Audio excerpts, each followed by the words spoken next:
لو ما شفتش الموسم اللي فات والموسم اللي قبله من حكاية تيكيميتشي من انمي طوكيو ريفنجر، فروح اتفرج عليهم دلوقتي علشان تقدر تفهم بقية الحكاية. في الموسم اللي فات من حكاية تيكيميتشي شفنا رجوع تيكيميتشي للماضي بعد صدمته بالمستقبل ومحاولته ان هو يغير كل حاجة عن طريق منع عصابة التنين السوداء انها تنضم لعصابة تومان. وشفنا كمان تورط تيكيميتشي مع التنين السوداء ومحاولته ان هو يمنع هاكا واخته يوزها انهم يقتلوا اخوهم تايجو علشان يقدر ان هو يغير المستقبل. وشفنا كمان قتال تيكيميتشي وتشوفيا وميتسويا ضد تايجو قائد الجيل العاشر للتنين السوداء، واللي كان قتال قوي جدا، وكمان منعهم لهاكا واخته يوزها بانهم يقتلوا اخوهم تايجو. وشفنا كمان هزيمة تايجو وانتهاء الجيل العاشر لعصابة التنين السوداء وانتهاء الصراع بين تومان وعصابة التنين السوداء بضم هاجمي واونوي الى عصابة تومان تحت قيادة تيكيميتشي، وكمان طرد كساكي من العصابة. وشفنا كمان رجوع تيكيميتشي للمستقبل وصدمته بالمستقبل كالعادة، وصدمته بمايكل اللي اتغير حرفيا وقتل كل افراد عصابة تومان بما فيهم كيساكي، وكمان موت مايكي بين ايدين تيكيميتشي. وشفنا في النهاية رجوع تيكيميتشي للماضي مرة تانية علشان يحاول يغير اي حاجة، لكنه اتفاجئ بهجوم عصابة تسمى عصابة تنجوكو على افراد عصابة تومان، وايضا ظهور كيساكي وسط افراد العصابة دولت. فيا ترى كيساكي بيعمل ايه في العصابة ديت، وكمان هي ايه عصابة تنجوكو ديت، ومين هو القائد بتاعها، وكمان تيكيميتشي هيعمل ايه دلوقتي وكيساكي واقف قدامه ومحاصره بكل افراد عصابة تنجوكو، وكمان هو ايه الحاجات اللي تيكيميتشي لازم يغيرها علشان يقدر انه يغير المستقبل ويوقف كمان الشيطان كيساكي. يا ترى هو ايه اللي هيحصل بعد اللي حصل دوت؟ تعالوا بينا نعرف مع بعضنا ونكمل بقية الحكاية.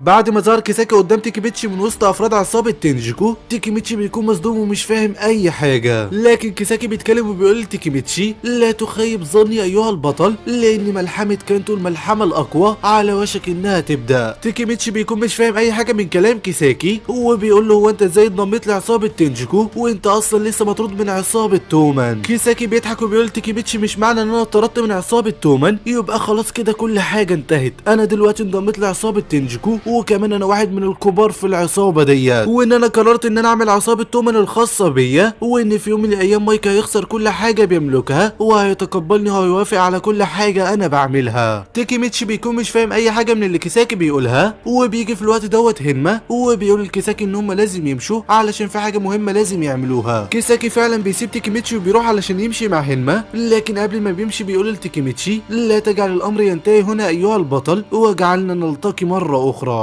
كيساكي بيمشي من المكان وبيظهر في الوقت دوت وواحد من افراد عصابه تنجيكو الكبار، وهو معاه تشوفيا اللي مغمى عليه من كتر الضرب وبيحدفه قدام تيكيميتشي واصدقائه. وبيتكلم الشخص دوت وبيقول ان هو ما توقعش ان عصابه تومان بالضعف دوت، وبيقول ان هو هيروح دلوقتي علشان يخلص على بقيه اعضاء عصابه تومان. لكن قبل ما بيمشي الشخص دوت من المكان بيأمر كل افراد عصابه تنجيكو اللي موجودين في المكان انهم يخلصوا على كل افراد عصابه تومان اللي موجودين قدامهم. افراد عصابه تنجيكو بيحاصروا تيكيميتشي واصدقائه من كل مكان وبيستعدوا علشان يضربوهم، وتيكيميتشي واصدقائه بيكونوا خايفين جدا. لكن في الوقت دوت بيظهر اسمايل قائد الفرقه الرابعه في عصابه تومان، والنائب بتاعه انجرا اخوه التوأم، وبالدراجات الناريه بيخلصوا على كل افراد عصابه تنجيكو اللي كانوا محاصرين تيكيميتشي واصدقائه. اسمايل وانجرا بيتكلموا مع تيكيميتشي وتشوفيا اللي فاهم من الاغماء اللي هو فيه، وبيقولوا لهم ان كل افراد عصابه تومان اتعرضوا لهجوم مباغت من عصابه تنجيكو، وان هم لازم يردوا الهجوم دوت، وان هم دلوقتي هيروحوا يدوروا على اي مخبأ من مخابئ عصابة تنجيكو ويهاجموا المخبأ بتاعهم ويردوا لهم الصعصعين. اسمايل وانجرا بيكملوا كلامهم وبيقولوا لتشوفيا وتيكيميتشي انهم يجوا معاهم دلوقتي علشان يساعدوهم في الهجوم دوت. وفعلا بيركب تشوفيا وتيكيميتشي مع اسمايل وانجرا، وبيسيب تيكيميتشي اصدقائه اللي بيروحوا كلهم على المستشفى علشان يعالجوا جروحهم. وفي نفس الوقت في اماكن متفرقه في طوكيو بنشوف كبار عصابة تنجيكو اللي عمالين يهزموا افراد عصابة تومان في كل مكان، وافراد تومان اتعرضوا للضرب واتهزموا في كل حته. وبنرجع مرة تانية لتيكيميتشي وتشوفيا اللي ماشيين مع سمايل وانجرا، واثناء ما هم ماشيين بيقابلوا مجموعة من عصابة تنجيكو، فبينزل سمايل وانجرا علشان يستجوبوهم ويعرفوا مكان المخبأ بتاعهم. وفي الوقت دوت بيتكلم تيكيميتشي مع تشوفيا وبيقولوا ان هو شاف كيساكي في عصابة تنجيكو، وان كيساكي اول ما خرج من تومان انضم للعصابة ديت، وان هو قال له كمان ان هو واحد من كبار العصابة، وان هو حاسس ان كل اللي بيحصل دوت بسببه.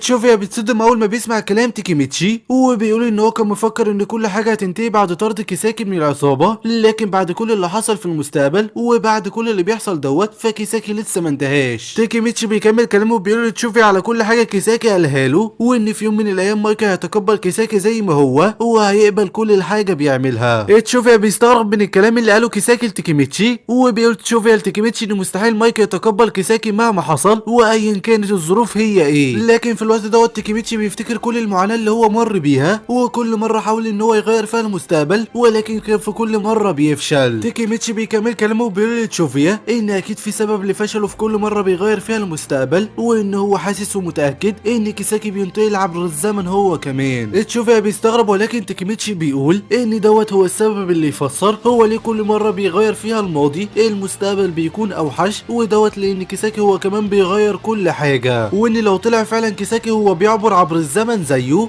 فالحل الوحيد علشان يتخلص من كل اللي بيحصل هو انه يقتل كيساكي في الماضي. لكن تشوفيا بيتكلم وبيقول لتيكيميتشي ان لو طلع كلامه فعلا صح فكيساكي دلوقتي اكيد متضايق بسبب ان هو مات في المستقبل. وطبعا زي ما احنا عارفين في اخر مرة تيكيميتشي راح فيها للمستقبل لقى ان كل افراد عصابة تومان مقتولين، وحتى كمان كيساكي كان مقتول، وكلهم كانوا مقتولين على ايد مايكي اللي مات بين ايد تيكيميتشي. المهم تشوفيا بيكمل كلامه وبيقول لتيكيميتشي ان انت ما رجعت للمستقبل لقيت كيساكي مقتول، علشان كده لو كيساكي بينتقل عبر الزمن فاكيد الشخصيه اللي موجوده في الماضي هي شخصيه كيساكي المستقبليه، واكيد بيحاول يصلح كل حاجه، وان هدفهم دلوقتي يعرفوا عصابه تنجيكو بتسعى لايه، وكمان مين قائد عصابه تنجيكو، ويعرفوا هل كيساكي ورا كل وهل فعلا كيساكي بينتقل عبر الزمن ولا لا، ولو طلع بينتقل عبر الزمن فلازم انهم يخلصوا عليه. تيكيميتشي بيفهم كلام تشوفيا وبيعرف انهم لازم يركزوا دلوقتي على عصابه تنجيكو ويعرفوا هو ايه هدفها من كل اللي بتعمله وبيرجع في الوقت سمايل وانجرا بعد ما استجوبوا افراد عصابه تنجيكو وعرفوا منهم المخبأ بتاعهم. تشوفيا وتيكيميتشي بيتحركوا مع سمايل وانجرا وبيروحوا كلهم لمخبأ عصابه تنجيكو، وهناك بيلاقوا 100 فرد من عصابه تنجيكو موجودين في المخبأ